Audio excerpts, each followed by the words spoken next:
A multi-hyphenate never stays in her lane. Staying in my lane would have kept me small. Don't protect other people's comfort at the cost of your growth.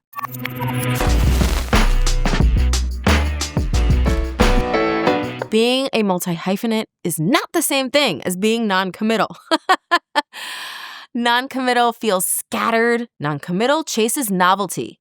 The next cute fly thing, a multi-hyphenate builds depth across multiple categories with intention. For me, being a multi-hyphenate is not about doing endlessly more. It's not about having 75 mediocre side hustles. It's more about integration. It's about refusing to amputate parts of myself, and I refuse to shrink one identity to make another more palatable. None of my roles cancel each other out. The discipline that I build in my athleticism and in sport shows up in leadership. That is the corporate athlete for you, baby. Like, the greatest leaders I know also move their bodies. The softness that I practice in motherhood, the vulnerability that I have, has made me a much more empathetic founder and leader.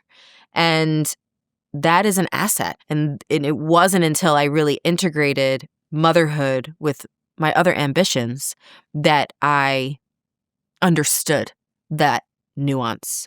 I want to throw it to you. I want you to think of your identity as a house. And envisioning it as a house, I think, allows us to have a framework for what may feel disjointed at first. So imagine you have one room that maybe is the athlete side of you. The other room is the side of you that's the family person. The other room maybe is you're on a romantic journey, either seeking someone or in partnership. Perhaps that's in one room. Another room, if you're a caregiver, you're the strong friend, you're a neighbor, you're on the soccer team, whatever. Like, there are all aspects of us that can live in one house.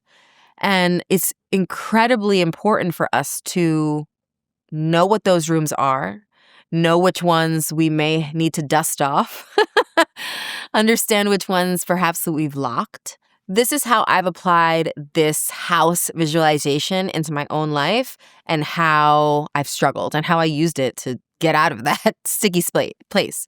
I, for a long time, did not consider myself a creative person. And my expression would kind of bubble up. I would say the creative room in my house was real dusty. That room needed a Swiffer, baby. That room needed a cleaning. Because I'm very analytical. I'm type A. I like a list. I like rules. I like structure. And I didn't realize that I could be a creative person within that. And during the time period when I was trying to cobble together a career in wellness, I was so focused on learning how to coach runners, learning how to write my first book, trying to just learn the rules of this new game that was post a law career, that I forgot about the creativity and the play that actually would make me better at what I do now. And I realized that I was trying to create this persona that was quite serious, to be taken seriously. You know, for example, I remember going for runs in Central Park and thinking like, gosh, I don't have these like short track shorts, and I'm not a 5-minute mile. Like, how are they ever going to want to read my book? Like, who's going to care? And it was in that process of writing that book that I realized, oh, it should have color. It should have photos of me running in front of New York City graffiti. I should be able to wear gold jewelry. Like, that's the point. And it was when I unlocked that creative room that actually people started to pay attention, because I now had a point of view. And it was a point of view that still had a depth of knowledge, right? It was just that in my pursuit of that depth of knowledge, to be taken seriously and to become a master at my craft, I forgot that the creativity was what was my imprint on it. And for me, that shows up as how I dress, what I wear, how I speak, the music that I listen to, the affectation that I uniquely have. And It was when I unlocked that creative door, that creative room in the house, that I started actually to delve into fashion design, and I started to create a leggings company, which ended up being a total bust, which is maybe a story for another day. But I don't regret it because I was able to get back into this creative place where I realized I can reclaim this part of me and I can still be taken seriously and learn and get a depth of knowledge into this new pursuit. This is where I challenge you. Identify one lane someone assigned to you and step out of it this week. Choose one room in your metaphorical house. Spend 30 intentional minutes in it. What does it look like? How does it feel? What furniture is in there? What color? Is there music playing? What's the weather outside? Are there windows? Okay? Like really try to get detailed with it. Clean it up, reorganize it, or expand it. I really pose the question, if someone watched my life for 1 week, what would they learn about what I value? What aspects of this metaphorical house would I be showing by how I spend my valuable minutes each week? And I think in pairing that question with the visualization exercise, it might reveal to you what rooms haven't been visited in a while. Something that likely comes up for me as you are identifying a new area of the house is self-doubt. When we're in a new challenge, self-doubt is loud. And self-doubt can get a lot louder than intuition, actually. Sometimes it feels like self-doubt has a megaphone. And the way I turn that down in my life is I name it. I name it and I shrink it down to one sentence. And I replace it with a directive. For example, if self-doubt has the megaphone and it's saying, you're not ready, you're not ready, you're not ready, I shrink it and the directive becomes start anyway. I'm still in the same place. I haven't started yet.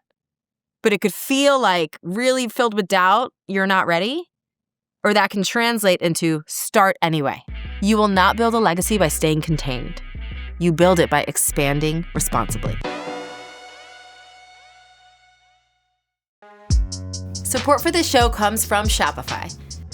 Momentum isn't some magical concept. You find it by building the systems in your life that set you up for success and maintaining them day after day. And whether you're launching something new, tightening how you sell, or finally treating your side business like your main business, Shopify helps you move faster without losing control.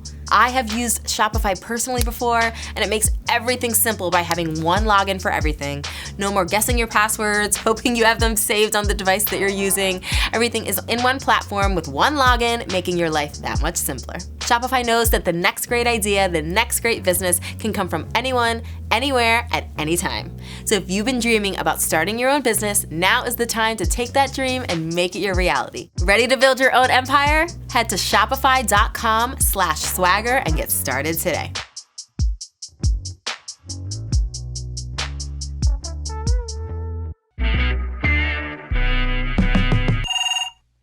I hear our first caller is here with a career-related question. Hi, Robin. So I've been following your journey on social media for the past couple of years, and it's so inspiring to see another Latina out there in fitness, in health and lifestyle, and just crushing it. So love that for us. So my question is, I've been freelancing for the last 3 years, and now I'm really trying to grow into an agency and a team. I just want to know how to separate professional rejection from personal rejection.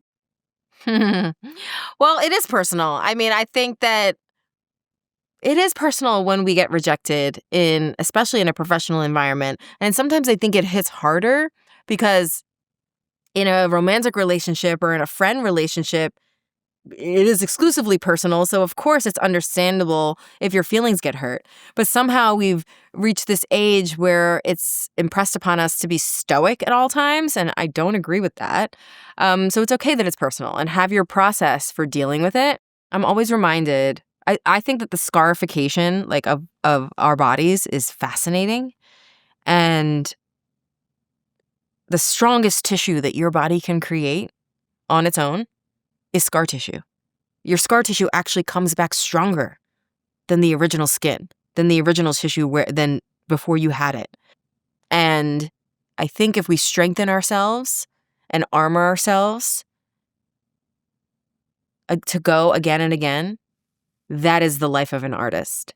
Thank you for your question. And by the way, if you're comfortable when you call 1-877-ALL-SWAG, leave your name so I can have that connection with you and I can know who I am talking to on this glorious landline. Speaking of, next question is from Julie. Hi, Robin. This is Dr. Julie Levitt calling from Chicago. I'm an OBGYN, and I would love to know your best inspiration for new moms, how to fit exercise into their day. I know that you break up your workouts and do 10 minutes here and 20 minutes there as a busy mom of 2 young kids, but I would love to know your advice. Thanks, Dr. Julie.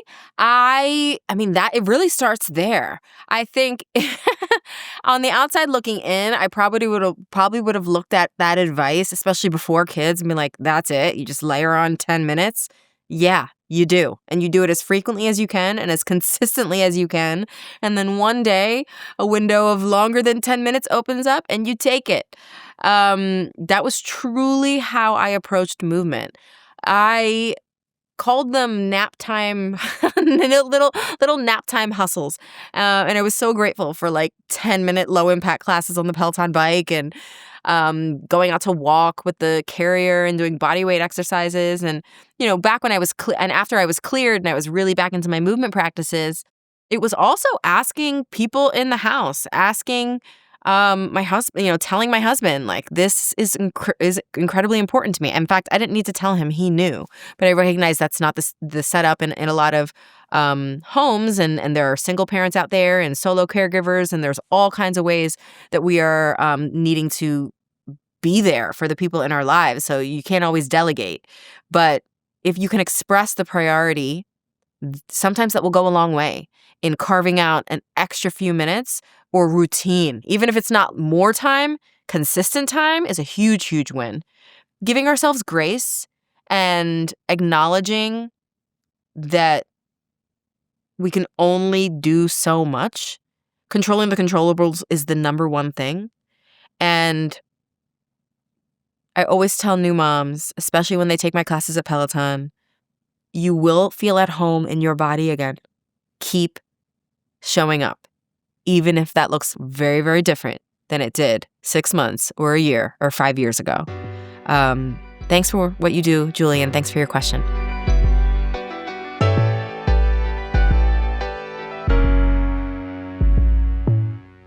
I have been in Austin for South by Southwest. Check out my Instagram at Project Swaggers for more behind the scenes. It has been amazing. It has also inspired my edit this week all about my travel essentials. When I travel, I don't pack for the trip. I pack for the version of me who still has to perform when I get home. When I walk through the door, my kids don't care where I was or what I was doing. I'm back on mom duty immediately. Essentials for me, I pack all my vitamins. Half my carry-on is vitamins, but I always include things like magnesium and fiber, like psyllium husk. That helps a lot. I pack my sound machine. I am a creature of habit. Once I hear the sound machine go on in my hotel room, I feel like I can actually get back to sleep. Electrolytes, of course. Protein packets. Your girl is always slinging a protein packet. I mean, the easiest thing to do when there is nothing healthy to eat in the airport is throw some protein in water and you're good.